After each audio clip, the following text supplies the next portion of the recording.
আসসালামু আলাইকুম। এসএসসি 2025 ব্যাচের প্রিয় শিক্ষার্থীরা, রাত পোহালে তোমাদের কেমিস্ট্রি পরীক্ষা। তো তোমাদের মধ্যে ম্যাক্সিমাম শিক্ষার্থীরা চাচ্ছ যে শেষ মুহূর্তে একটা শর্টকাট সাজেশন, কেননা হাতে যে সময় আছে এই সময়তে তুমি সম্পূর্ণ সিলেবাস আসলে পড়তে পারবে না। তো তোমাদের জন্য একদম লাস্ট মোমেন্টে মাত্র 2 ঘন্টা প্রিপারেশন নিয়ে তুমি কিভাবে সিকিউতে 50-এ 50 পাবা, এটার জন্য এই ভিডিওটা।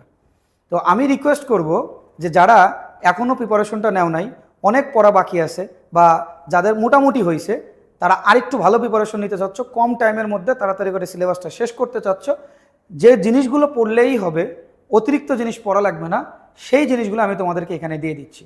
তো সবার সাধারণত সিকিউ প্র্যাকটিস করাই, কিন্তু আমি তোমাদেরকে একদম প্রতিটা কোশ্চেন বাই কোশ্চেন, জ্ঞানমূলকের জন্য কোনটা আসবে, অনুধাবনের জন্য কোনটা আসবে, প্রয়োগমূলকের জন্য কোনটা আসবে, উচ্চতর দক্ষতার জন্য কোন টপিক পড়বা, ইচ অ্যান্ড এভরিথিং আমি তোমাদেরকে দিয়ে দিব। তো চলো আমরা কাল বিলম্ব না করে আমরা তোমাদের সাজেশনটা দিয়ে দিই।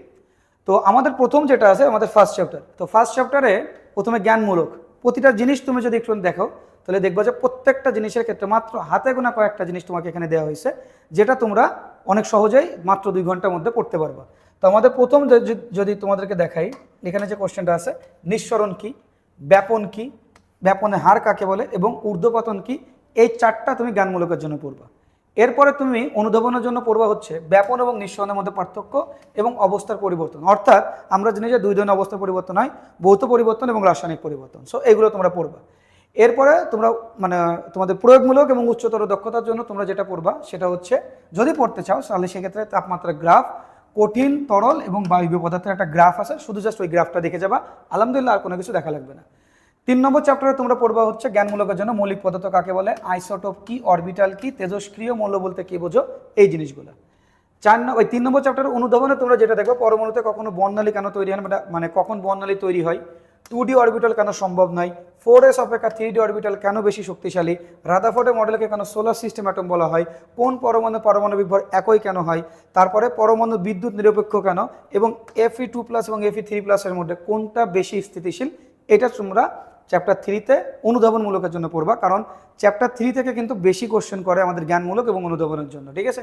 আমরা চ্যাপ্টার 3 থেকে আসলে কোনটা পড়বো, আমাদের বিগত বছরগুলোর মানে যতগুলো কোশ্চেন আছে সবগুলো অ্যানালাইসিস করে আমরা যেটা দেখতে পাচ্ছি সেটা হচ্ছে যে এই বছর রাদারফোর্ডের মডেল এবং বোরের মডেলের মধ্যে কোনটা গ্রহণযোগ্য, অথবা রাদারফোর্ডের মডেল এবং বোরের মডেলের সীমাবদ্ধতা, এটা কিন্তু দিতে পারে।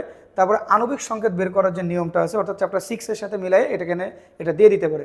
তারপরে আইসোটোপের ব্যবহার কৃষিক্ষেত্রে আর চিকিৎসা ক্ষেত্রে, এই চিকিৎসা ক্ষেত্রেটা হচ্ছে সব থেকে বেশি গুরুত্বপূর্ণ, ঠিক আছে। আর এইখানে কৌণিক ভরবেগ, এটা তোমরা ট্রিপল স্টার দিয়ে রাখতে পারো, এখান থেকে কিন্তু আসলে বেশি বেশি কোশ্চেন আসার সম্ভাবনা আছে।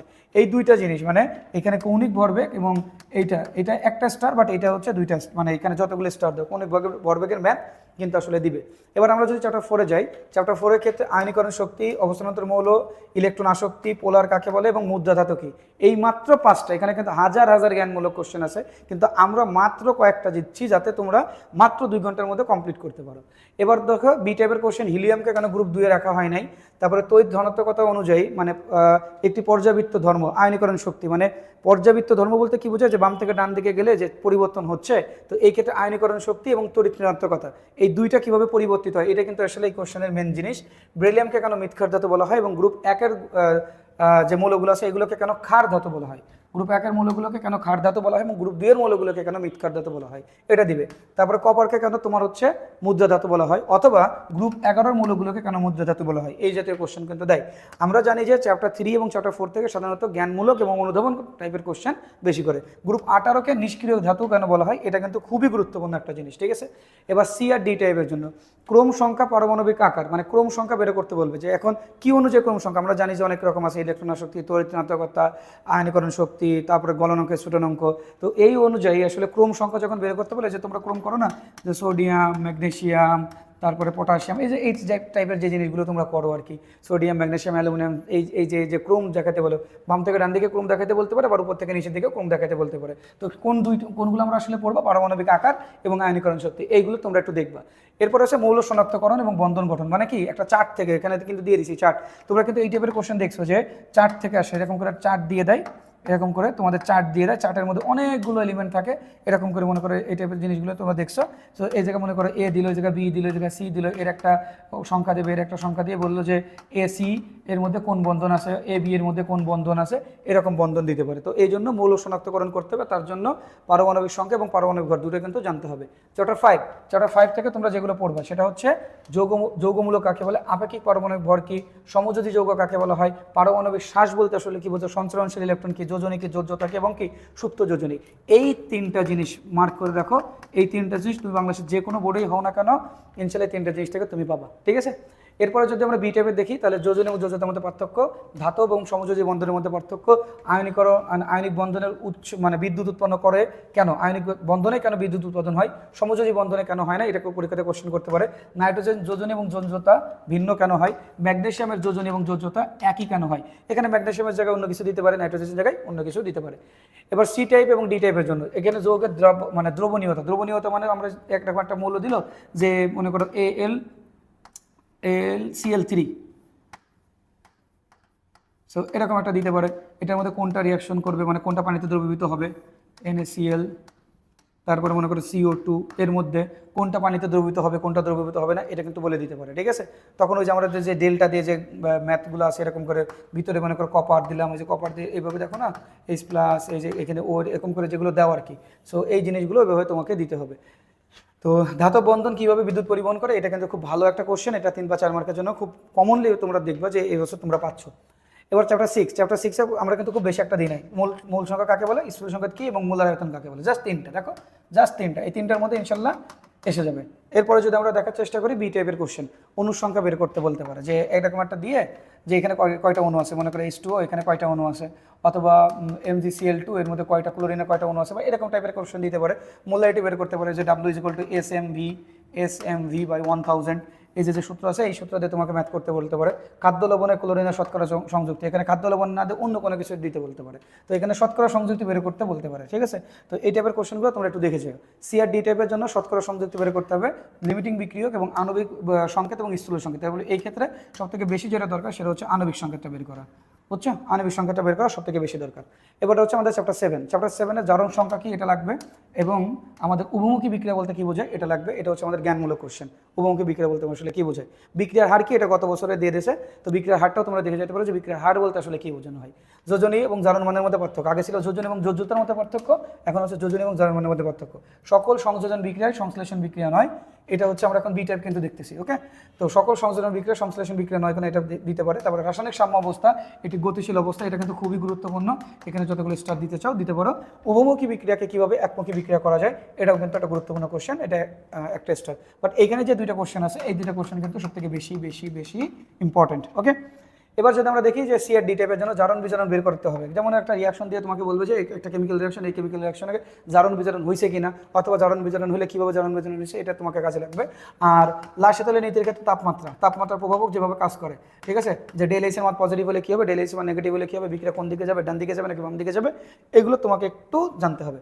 এবার হচ্ছে চ্যাপ্টার 8 ক্ষেত্রে নিউক্লিয়ার ফিউশন বিক্রিয়াটা কি, লবণ সেদ্ধ কি এবং সিওডির ফুল ফর্ম কি, জাস্ট 3টা কোশ্চেন দিছি। এবার বি টাইপের জন্য অ্যানোডের দেখো, বি টাইপের যে কোশ্চেন আছে অ্যানোডকে জারণ তড়িৎদ্বার কারণ মানে জারণ তড়িৎদ্বার করা হয় কেন, তারপরে তড়িৎ বিশ্লেষণ বলতে আসলে কি বুঝি, দহন তাপ মানে কি, ড্রাই সেলে ম্যাগনেসিয়াম কেন ইউজ করা হয়, এবং তড়িৎ বিশ্লেষ্য এবং গ্যালভানিক সেলের কোষের মধ্যে আসলে পার্থক্য কী, এটা হচ্ছে আমাদের বি টাইপ গেল। এবার হচ্ছে আমাদের সি টাইপ এবং ডি টাইপ। আমি একটু তাড়াতাড়ি বোঝাচ্ছি যাতে তোমরা স্ক্রিনশট দিয়ে তোমরা এগুলো দেখে তোমরা পরবর্তীতে পড়তে পারো। ΔH এর যে ম্যাথ আছে সেই ম্যাথটা কিন্তু দিবে, এই ক্ষেত্রে গুরুত্বপূর্ণ ম্যাথ আছে মিথেনের সাথে অক্সিজেনের যে রিয়াকশন আছে এটা ড্রাই সেল, তো ড্রাই সেলটা কিন্তু খুব গুরুত্বপূর্ণ, ড্রাই সেলটা কিন্তু অবশ্যই তোমাদেরকে দেখে যেতে হবে, এবং ΔH এর ম্যাথ অবশ্যই ΔH এর একটা ম্যাথ তোমাদেরকে দিবে। লবণ সেতুর ব্যবহার 2 মার্কের কোশ্চেনের জন্য দিতে পারে, এবং এই জায়গায় কিন্তু লবণ সেতুর যে গ্যালভানিক সেলটা আছে সেই গ্যালভানিক সেলটার ক্ষেত্রে জিঙ্ক সালফেট এখানে জিঙ্ক সালফার লিখছে কেন জানি না, তারপরে AgCl3 দিতে পারে, এটা দিতে পারে, নাইট্রিক অ্যাসিড দিতে পারে, তারপরে কপার সালফেট, এগুলোও কিন্তু আসলে এখানে এই জিনিসগুলো তোমরা যে কোনটা ভেঙে বাম থেকে ডান দিকে যাচ্ছে এগুলো তোমরা হয়তো বুঝতে পারতেছো যে আমি আসলে কী বলতেছি, তো এটা তোমরা একটু দেখে যাবা, হ্যাঁ। এবার যদি আমরা দেখি যে 9 নম্বর চ্যাপ্টারের ক্ষেত্রে সাধারণত সিকিউ বড় সিকিউ দিতে দেখা যায় না, জ্ঞানমূলক এবং অনুদ্ধাবন বেশি দেখা যায়, এবং পিএইচ, প্রশমন বিক্রিয়া কাকে বলে, অ্যাসিড বৃষ্টি কি, অ্যান্টাসিড কি, খরপানি কাকে বলে, এবং সিওডি বিওডির ফুল ফর্ম কি। তারপরে হলো আমাদের এখানে যে কার্বনিক অ্যাসিডকে কেন মিডিও অ্যাসিড বলা হয়, পেপটিক আলসার হলে কি হয়, সকল ক্ষারই ক্ষারক, কিন্তু সকল ক্ষারকে কি নয়, ক্ষার নয় কেন, এটা সবথেকে গুরুত্বপূর্ণ একটা জিনিস। এবং পেপটিক আলসারের এই টপিকটা গুরুত্বপূর্ণ। পেপটিক আলসারে অ্যান্টাসিড কেন ইউজ করা হয়, এটা আরেকটা গুরুত্বপূর্ণ টপিক। দেখবা কি যে চ্যাপ্টার 9-এর বি টাইপের যে কোশ্চেনগুলো আছে এগুলো অন্যান্য চ্যাপ্টারের মধ্যে ঢুকাই দিছে। তো চ্যাপ্টার সি এবং ডি টাইপের যে কোশ্চেন করবে চ্যাপ্টার 9 থেকে, সেটা হচ্ছে অ্যাসিড রেইন এবং খড়পানি। তবে খড়পানিটার প্রবণতা সব থেকে এবছর বেশি, এটা দিয়ে দিতে পারে বি টাইপের মধ্যেও কোনো কোনো কোশ্চেনের মধ্যে ঢুকাই দিতে পারে। এবার চ্যাপ্টার 9-এর মধ্যে যেটা দেখা যাচ্ছে আকরিক কাকে বলে, খনিজ, এবং খনিজমল কাকে বলা হয়, ম্যাগমা কি জিনিস, সেটা হচ্ছে এ টাইপের কোশ্চেন। এবার এখানে বি টাইপের যদি কোশ্চেন দেখি, অ্যালুমিনিয়াম ধাতু নিষ্কাশনের জন্য ব্রায়োলাইট না, এখানে হবে ক্রায়োলাইট কেন ব্যবহার করা হয়, কারণ ওই যে তাপমাত্রা কমানোর জন্য ব্যবহার করা হয়। সকল আকরিকই খনিজ, কিন্তু সকল খনিজ আকরিক নয়। এই কোশ্চেনটা খুবই গুরুত্বপূর্ণ, এই কোশ্চেনটা কিন্তু লিখে রাখো, এই কোশ্চেনটা দিয়ে দিতে পারে। মৌমাছির কামড় দিলে কেন চুন ব্যবহার করা হয়, এটা আরেকটা গুরুত্বপূর্ণ একটা কোশ্চেন, ঠিক আছে। এবার যদি আমরা আসি অলিয়াম ফরমেশন, অর্থাৎ আমাদের ক্ষেত্রে H2S2O7 এটাকে বলা হয় অলিয়াম। তো অলিয়াম সাধারণত কোন জায়গা থেকে তৈরি করা হয়, সালফিউরিক অ্যাসিড। মানে আমরা যদি H2SO4 জানি, তাহলে এই জায়গায় এখানে সালফিউরিক অ্যাসিড। তো সালফিউরিক অ্যাসিড প্রস্তুতি কিন্তু আমাদের চ্যাপ্টার 10-এর ক্ষেত্রে খুবই গুরুত্বপূর্ণ। আরেকটা সবথেকে ইম্পর্টেন্ট জিনিস, সেটা হচ্ছে মরিচাটা দুটো জায়গা থেকে কোশ্চেন করে, একটা হচ্ছে চ্যাপ্টার 2 আর একটা হচ্ছে চ্যাপ্টার 10। তুমি কোন জায়গার কোশ্চেনটার অ্যান্সার করবে, সাধারণত দুই জায়গায় কিন্তু মরিচার ব্যাখ্যা দেওয়া আছে। তো যদি মরিচা দেয় তাহলে অবশ্যই তুমি চ্যাপ্টার 10-এ যেটা আছে সেটা দেওয়ার চেষ্টা করবো, ঠিক আছে। এবার আমরা চ্যাপ্টার 11, সব থেকে মোস্ট ইম্পর্টেন্ট। এখান থেকে কিন্তু 2 সেট কোশ্চেন দেওয়ার সম্ভাবনা আছে কালকে, যে কোনো বোর্ডেরই 2 সেট কোশ্চেন দেওয়ার সম্ভাবনা আছে। একটা হচ্ছে ন্যাপথালিন কি, প্যারাফিন কি, জীবাশ্ম কি, সমগোত্রীয় কি জিনিস, রেকটিফাইড স্পিড কি জিনিস, ফরমালিন কি, নাইলন কি, এবং কি পিভিসি কি, এগুলো কিন্তু দিতে পারে, ঠিক আছে। বি টাইপের কোশ্চেনের জন্য অ্যালকোহলকে কেন প্যারাফিন বলা হয়, অ্যালকিনের থেকে বেশি সক্রিয় কেন, তারপরে বেনজিনকে কেন অ্যারোমেটিক হাইড্রোকার্বন বলা হয়, কেন ইথানলকে পানিতে দ্রবীভূত কেন হয়, পলিথিন একটি সংযোজন পলিমার কেন, এটা ব্যাখ্যা করতে বলতে পারে। সি আর ডি টাইপের জন্য ব্রোমিন টেস্ট, অর্থাৎ অসম্পৃক্ততার পরীক্ষা, এটা খুবই গুরুত্বপূর্ণ। এটা ভাই অসম্পৃক্ততার পরীক্ষাটা খুবই গুরুত্বপূর্ণ। ডিকার্বোজিলেশন রিঅ্যাকশন, এটা খুব গুরুত্বপূর্ণ। এখানে একটা রিঅ্যাকশন আছে, সেই রিঅ্যাকশনগুলো ভালো করে দেখে যাবো। পলিমার অ্যালকেন টু অ্যালকোহল, এটা কিন্তু দিতে পারে, অ্যালকেন টু অ্যালকোহল, ঠিক আছে, অ্যালকেন টু অ্যালকোহল। এবার হচ্ছে আমরা চ্যাপ্টার 12-এ যদি আসি, তাহলে সেই ক্ষেত্রে বেকিং পাউডার, ভিনেগার, ডিটারজেন্ট, সাবান, এগুলো কিন্তু আমাদের এ টাইপের জন্য লাগবে, যে বেকিং পাউডার কী জিনিস, ভিনেগার কী জিনিস, ডিটারজেন্ট কী জিনিস, সাবান কী জিনিস, এগুলো কিন্তু লাগবে। এবার বি টাইপের কোশ্চেন, কোমল পানীয় কেন পান করা হয়, বেকিং পাউডারকে কেন কেক ফোলার কাজে ব্যবহার করা হয়, ইস্ট কীভাবে পাউরুটি ফোলায়, এটা কিন্তু আমাদের কাজে লাগবে। সি আর ডি টাইপের জন্য সাবান তৈরি করা, ডিটারজেন্ট, এটা হচ্ছে আমাদের দরকার। সো এটা ছিল তোমাদের জন্য আমাদের যে শর্ট সাজেশন, সেই সাজেশন। আমি আশা করি যে এই টপিকগুলো পড়তে তোমার 2 থেকে 3 ঘন্টার বেশি সময় লাগার কথা না। তো যদি তুমি প্রপারভাবে এই কোশ্চেনগুলো পড়ে যাও, তাহলে এতটুকু বলতে পারি যে তোমার 50-50 প্রিপারেশন ইনশাল্লাহ হয়ে যাবে। তো তোমরা যদি এখন এমসিকিউর যদি তোমরা সাজেশন চাও, যে ভাই আমরা এমসিকিউটাও দেখতে চাই, এমসিকিউটা পড়তে চাই, তাহলে অবশ্যই কমেন্ট সেকশনে জানাও। এবং তোমাদের সামনে যে পরীক্ষায় যেগুলো আছে, যেমন বায়োলজি যেটা আছে, যদি বায়োলজির সাজেশন চাও, তাহলে অবশ্যই তোমরা কমেন্ট সেকশনে জানাবা। আমি চেষ্টা করবো তোমাদের জন্য সব থেকে শর্টকাট সাজেশন বের করতে। আসসালামু আলাইকুম।